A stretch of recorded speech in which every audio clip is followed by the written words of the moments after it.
పెళ్ళైనా పండగైనా వేడుక ఏదైనా పట్టుచీరల ప్రత్యేక వేదిక వారాహి సిల్క్స్.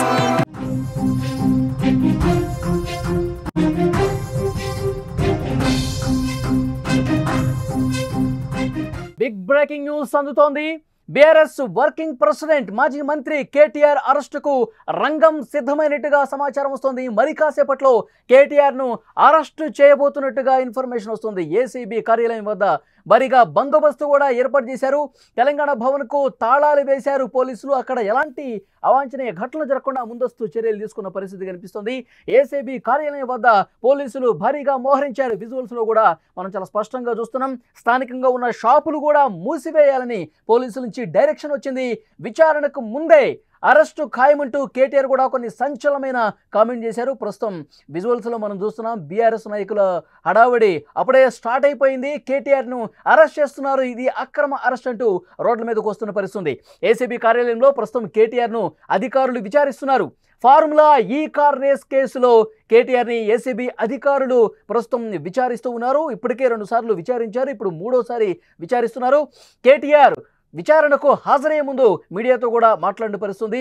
రేవంత్ రెడ్డి ప్రభుత్వం అరెస్ట్ చేయడానికి సిద్ధమవుతుంది. ఎందుకంటే ఈ తెలంగాణ రాష్ట్రాన్ని పాలించే దాంట్లో రేవంత్ రెడ్డి పూర్తిగా విఫలమైనటువంటి పరిస్థితుంది. డైవర్ట్ చేయడం కోసమే ఈ విధంగా కమిషన్లు ఏర్పాటు చేయడం, విచారణలకు పిలవటం, ఇప్పుడు ఏసీబీకి నోటీసులు ఇచ్చి మరి విచారణకు పిలిచి అరెస్టు చేయాలని చూస్తుంది. తెలంగాణ ప్రజల్ని ఈ వైఫల్యాల నుంచి, పాలనా వైఫల్యాల నుంచి డైవర్ట్ చేయడం కోసమే రేవంత్ రెడ్డి ఈ విధంగా చేస్తూ ఉన్నాడంటూ ఆయన విమర్శించినటువంటి పరిస్థితి కూడా ఉంది. ఫార్ములా ఈ కార్ రేస్ వ్యవహారంలో మరి కొద్దిసేపట్లో మాజీ మంత్రి బీఆర్ఎస్ వర్కింగ్ ప్రెసిడెంట్ కేటీఆర్ అరెస్టుకు రంగం సిద్ధమైనట్టుగా కనిపిస్తోంది. కేటీఆర్ను ఏసీబీ అధికారులు లోపల విచారిస్తున్నారు. ఈ కేసులో 3వసారి విచారిస్తున్నారు. ఇంకా అరెస్ట్ చేస్తారన్న ప్రచారం కూడా జరుగుతున్నటువంటి నేపథ్యంలో బీఆర్ఎస్ భవన్కు అక్కడ నేతలు, కార్యకర్తలు భారీగా చేరుకుంటున్నారు. బీఆర్ఎస్ భవన్తో పాటు స్థానికంగా ఉన్న షాపులను కూడా ఖాళీ చేస్తున్నటువంటి దృశ్యాలు మనం స్క్రీన్ మీద చూస్తున్నాం. ఏసీబీ కార్యాలయం వద్ద భారీగా పోలీసుల్ని మోహరించినటువంటి పరిస్థితి చూస్తుంటే, పెద్ద ఎత్తున పోలీసుల మోహరింపు చూస్తూ ఉంటే కేటీఆర్ అరెస్టు కాబోతున్నాడు అన్న చర్చ సర్వత్రా కనిపిస్తోంది. ఎలాంటి ఉద్రిక్త పరిస్థితులు తలెత్తకుండా, బీఆర్ఎస్ కార్యకర్తలు రోడ్ల మీదకు వచ్చి ఆందోళన చేయకుండా ముందస్తుగా జాగ్రత్త చర్యలు తీసుకుంటున్నట్టుగా తెలుస్తోంది. కేటీఆర్ను ప్రస్తుతం 3 ఏసీబీ అధికారులు ప్రశ్నిస్తున్నారు. ఎఫ్ఈఓ కంపెనీకి సంబంధించి నగదు బదిలీ చేసిన వ్యవహారంలో ఆ కంపెనీని ఏసీబీ ఆన్లైన్లో విచారణ చేసి స్టేట్మెంట్ను కూడా రికార్డ్ చేసింది. ముఖ్యంగా ఈ కేసుకు సంబంధించి పూర్వాపరాలకు వెళ్తే హైదరాబాద్లో కార్ రేసు నిర్వహించారు. ఆ కార్ రేసు నిర్వహణ సంస్థ ఏదైతే ఉందో ఆ సంస్థకి 55 కోట్ల రూపాయల్ని చెల్లించారు. ఇంకా కార్ రేసు నిర్వహించకుండానే ముందస్తుగానే ఎందుకు చెల్లింపులు చేశారు? చెల్లింపులు చేయడానికి కారణం ఏం కనిపిస్తోంది? ముందస్తు చెల్లింపులు ఆర్బీఐ అనుమతి తీసుకోవాలి. ఆర్బీఐ అనుమతి ఎందుకు తీసుకోలేదు? ఎందుకంటే ఏదైనా విదేశీ కరెన్సీ చెల్లించాలంటే రిజర్వ్ బ్యాంక్ ఆఫ్ ఇండియా అనుమతి తీసుకోవాలి. మరి నేరుగా విదేశీ కరెన్సీని 46 కోట్ల రూపాయలు, మొత్తం 55 కోట్లు అయితే విదేశీ కరెన్సీ 46 కోట్ల రూపాయలను ఏ విధంగా మీరు అనుమతి లేకుండా చెల్లించారు? ఇది ప్రధానంగా ఇక్కడ అవకతవకలు జరిగింది అనటానికి ఇదొక నిదర్శనంగా కనిపిస్తున్నట్టు అధికారులు కొన్ని ఆధారాలు కూడా సంపాదించిన పరిస్థితుంది. అసలు యాక్చువల్గా హెచ్ఎండిఏకి సంబంధం లేనటువంటి విషయం హెచ్ఎండిఏ ఎందుకు రంగప్రవేశం చేసింది? అసలు హెచ్ఎండిఏ బిల్లులు ఈ చెల్లింపుకు సంబంధించి అప్పటి ముఖ్యమంత్రి కేసీఆర్కు ఎందుకు సమాచారం ఇవ్వలేదు? ఎందుకంటే హెచ్ఎండిఏకి చైర్మన్గా ముఖ్యమంత్రి ఉంటారు.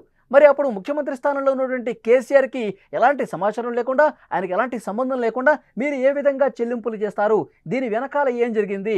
ఈ విషయానికి సంబంధించి కూడా కొన్ని ఆధారాలు సంపాదించినటువంటి పరిస్థితి ఉంది. సో ఇక్కడ అవకతవకలు జరిగినాయి, అవినీతి జరిగింది. ఈ కోట్ల రూపాయల చెల్లింపులకు సంబంధించి ఏ విధంగా జరిగింది? నేరుగా ఆ కంపెనీకి వెళ్ళిన పరిస్థితుందా, లేకపోతే ఆ పంపించినటువంటి డబ్బుల్ని పూర్తిగా డైవర్ట్ చేశారా?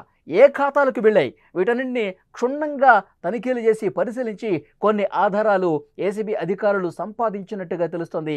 ఆ ఆధారాలని ముందు పెట్టే మరొకసారి కేటీఆర్ని ఏసీబీ అధికారులు విచారిస్తున్నటువంటి పరిస్థితుంది. ఏ క్షణమైనా మాజీ మంత్రి బీఆర్ఎస్ వర్కింగ్ ప్రెసిడెంట్ కేటీఆర్ని అరెస్ట్ చేసే అవకాశం ఉన్నట్లుగా చాలా స్పష్టమైనటువంటి సమాచారం వస్తుంది. ఈరోజు ఏసీబీ విచారణకు హాజరయ్యే ముందు కేటీఆర్ మాట్లాడారు. ఇప్పుడు అరెస్టుకి రంగం సిద్ధమైపోతుంది. ఆ సిగ్నల్స్ కూడా కనిపిస్తూ ఉన్నాయి. ఎందుకంటే రేవంత్ రెడ్డి డైవర్షన్ పాలిటిక్స్లో భాగంగా ఇదంతా జరుగుతుందని చెప్పి కేటీఆర్ విమర్శ చేసి మరి వెళ్ళినటువంటి పరిస్థితి ఉంది. ఎందుకంటే పాలనా వైఫల్యాలు చాలా ఉన్నాయి, ప్రజలు ప్రశ్నిస్తూ ఉన్నారు ఈ ప్రభుత్వాన్ని, దీన్ని డైవర్ట్ చేయాలంటే ఏదో ఒక గందరగోళం చేయాలి, గలాట చేయాలి, ఆ పనే పెట్టుకుంది రేవంత్ రెడ్డి ప్రభుత్వం అని చెప్పి కేటీఆర్ మాట్లాడుతున్న పరిస్థితి. కాళేశ్వర కమిషన్ పేరుతో కేసీఆర్ని విచారించారు, హరీష్ రావుని విచారించారు, ఈటెల రాజేందర్ని విచారించారు. ఇప్పుడు ఇది ఈ కార్ రేసు వ్యవహారాన్ని కూడా మళ్ళొకసారి ముందుకు తీసుకొస్తే కనుక ఇప్పుడు ఏవైతే సంక్షేమ పథకాల గురించి ప్రజల్లో అసంతృప్తి ఉందో దాన్ని డైవర్ట్ చేయడం కోసం, సంక్షేమ పథకాలు ప్రజలకు సజావుగా అందట్లేదు కాబట్టి ప్రభుత్వం మీద వ్యతిరేకత వస్తుంది కాబట్టి ప్రజలు దాని నుంచి డైవర్ట్ చేయడం కోసం ఈ విధంగా విచారణల పేరుతో ప్రభుత్వం కాలయాపన చేస్తుంది. విచారణల పేరుతో అరెస్ట్ చేసే అవకాశం కూడా ఉంది. ఇప్పుడు కేటీఆర్ అరెస్ట్ అయితే కనుక మొత్తం చర్చ కేటీఆర్ మీద ఉంటుంది కాబట్టి ఈ వీటి నుంచి ప్రజల అసంతృప్తి నుంచి తప్పించుకోవడం కోసం ఈ విధంగా చేస్తుందంటూ కేటీఆర్ విమర్శించారు. ఈరోజు ఉదయం ఆయన విచారణకు హాజరయ్యే ముందు ప్రస్తుతం ఆయన మాట్లాడిన పరిస్థితి కనిపిస్తుంది. విజువల్స్లో కూడా మనం చూస్తున్నాం. ఏసీబీ విచారణకు హాజరయ్యే ముందు కేటీఆర్ మాట్లాడినటువంటి విజువల్ మీరు స్క్రీన్ మీద చూస్తూ ఉన్నారు. సో ప్రస్తుతం ఇక్కడ ఇదే చర్చ జరుగుతోంది.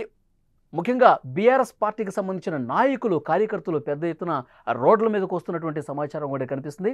ఏసీబీ కార్యాలయం దగ్గర అక్కడ విచారణ జరుగుతున్నటువంటి ప్రదేశంలో పెద్ద ఎత్తున బలగాలను కూడా మోహరించారు.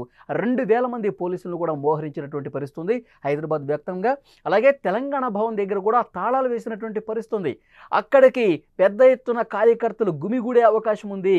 రోడ్ల మీదకి వచ్చి ధర్నాలు, ఆందోళనలు, కేటీఆర్ అరెస్ట్ అంటే మొత్తం హైదరాబాద్ని గందరగోళపరిచేటువంటి అవకాశం ఉంది. కాబట్టి అలాంటి పరిస్థితి రాకుండా, అవాంఛనీయ ఘటనలు జరగకుండా ముందస్తు చర్యల్లో భాగంగా హైదరాబాద్ వ్యాప్తంగా 144 సెక్షన్ విధించే అవకాశం కూడా ఉంది అని పెద్ద ఎత్తున ప్రచారం జరుగుతుంది. సో ఎక్కడెక్కడ జిల్లాల నుంచి కూడా కార్యకర్తలు హైదరాబాద్లోకి ఎంటర్ కాకుండా, హైదరాబాద్లోకి వచ్చి ఏమన్నా గందరగోళం సృష్టించే ప్రయత్నం కూడా చేస్తుండొచ్చు.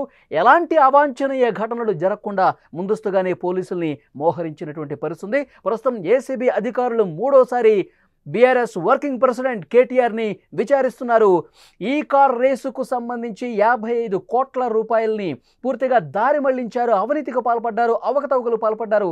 అసలు ముందుగా ఒక సంస్థతో ఒప్పందం చేసుకుని ఆ సంస్థకు సంబంధం లేకుండా మరొక సంస్థతో ఒప్పందం కుదుర్చుకోవటం, మొదటగా ఒప్పందం కుదుర్చుకున్న సంస్థ కోర్టుని ఆశ్రయిస్తే మళ్ళీ బేరసారాలు నడిపి తను ఏదైతే పిటిషన్ కోర్టులో వేసిందో ఉపసంహరించుకున్నారు.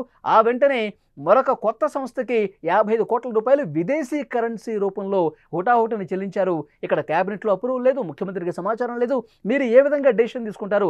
అసలు హెచ్ఎండిఏ పాత్ర ఏంటి? 55 కోట్ల రూపాయలు ఎవరి కోసం చెల్లించారు? అవన్నీ కూడా ఏ ఖాతాలకు చేరాయి? వీటికి సంబంధించిన చాలా స్పష్టమైనటువంటి ఆధారాలని అధికారులు తీసుకుని కేటీఆర్ ముందు పెట్టి ప్రశ్నిస్తున్నారు. ఆధారాలు ఉన్నాయి కాబట్టి అరెస్టు కూడా తప్పదు అని చెప్పి పెద్ద ఎత్తున చర్చ జరుగుతుంది. సో చూద్దాం. హైదరాబాద్లో అయితే కొంత ఉద్రిక్త వాతావరణం కనిపిస్తుంది. ఎక్కడికక్కడ పోలీసు బలగాలు మోహరించినటువంటి పరిస్థితి ఉంది. కేటీఆర్ చెప్తున్నట్టు ఈరోజు అరెస్టు చేయబోతున్నారా? అరెస్టు జరిగితే పరిస్థితులు ఉద్రిక్తంగా మారే అవకాశం కనిపిస్తుందా? అందుకనే పెద్ద ఎత్తున 2000 మంది బలగాలను కూడా మోహరించిన పరిస్థితి ఉందా? ఒక హై టెన్షన్ వాతావరణం హైదరాబాద్లో ప్రస్తుతం కనిపిస్తోంది. 3 సార్లు కాదు 30 సార్లు పిలిచిన విచారణకు సహకరిస్తాం. మా మీద కేసులు బనాయించి మమ్మల్ని ఇబ్బంది పెట్టి కమిషన్లు వేసి మమ్మల్ని ఏదో ఇబ్బంది పెట్టినంత మాత్రాన, వేధించినంత మాత్రాన ప్రజల తరపున ప్రశ్నించడం బంద్ చేస్తామనుకుంటే అది కాంగ్రెస్ ప్రభుత్వం యొక్క అవివేకం, అజ్ఞానం అవుతుంది తప్ప ఇంకోటి కానే కాదు. పెద్దలు కేసీఆర్ గారిని, పెద్దలు హరీష్ రావు గారిని కాళేశ్వరం కమిషన్ ముందు కూర్చోబెట్టి మీరు పైశాచికానందం పొందొచ్చు. ఇవాళ ఏసీబీ ముందుకి విచారణకు పిలిపించి కొంత మానసికంగా రాక్షసానందం పొందుతూ ఉండవచ్చు. అవసరమైతే అరెస్ట్ కూడా చేస్తారు కావచ్చు. కానీ ఒకటి పక్క, తెలంగాణ కోసం గతంలోనే జైలుకు పోయి వచ్చిన వాళ్ళం. హైదరాబాద్ బ్రాండ్ ఇమేజ్ ని పెంచే ప్రయత్నంలో భాగంగా, హైదరాబాద్ బ్రాండ్ ని కాపాడే క్రమంలో తీసుకున్న ఒక నిర్ణయం వల్ల మళ్ళీ జైలుకు పోవాల్సి వచ్చినా భయపడేది లేదు. ఒకసారి కాదు 100 సార్లు అయినా జైలుకు పోతాం, కానీ వదిలిపెట్టం కాంగ్రెస్ ప్రభుత్వాన్ని, కాంగ్రెస్ పార్టీని. మీరిచ్చిన 420 హామీలు, మీరిచ్చిన దొంగ 6 గ్యారంటీలు, మీరిచ్చిన డిక్లరేషన్లు, ఇవాళ మీరు లోకల్ బాడీ ఎన్నికలకు సిద్ధమవుతా ఉన్నారని చెప్పి వార్తలు వస్తా ఉన్నాయి. రేవంత్ రెడ్డి గారు నిన్ను మొత్తం రాష్ట్రంలోని బీసీ వర్గాల ప్రజలందరూ గమనిస్తున్నారు. 42% రిజర్వేషన్ ఇచ్చి 42% రిజర్వేషన్ ఇస్తాం అని కామారెడ్డి డిక్లరేషన్ లో చెప్పి మోసం చేసి ఈరోజు స్థానిక సంస్థల ఎన్నికలకు మరి రిజర్వేషన్ ఇవ్వకుండానే పోతున్న వైనాన్ని కూడా బీసీలు గమనిస్తా ఉన్నారు.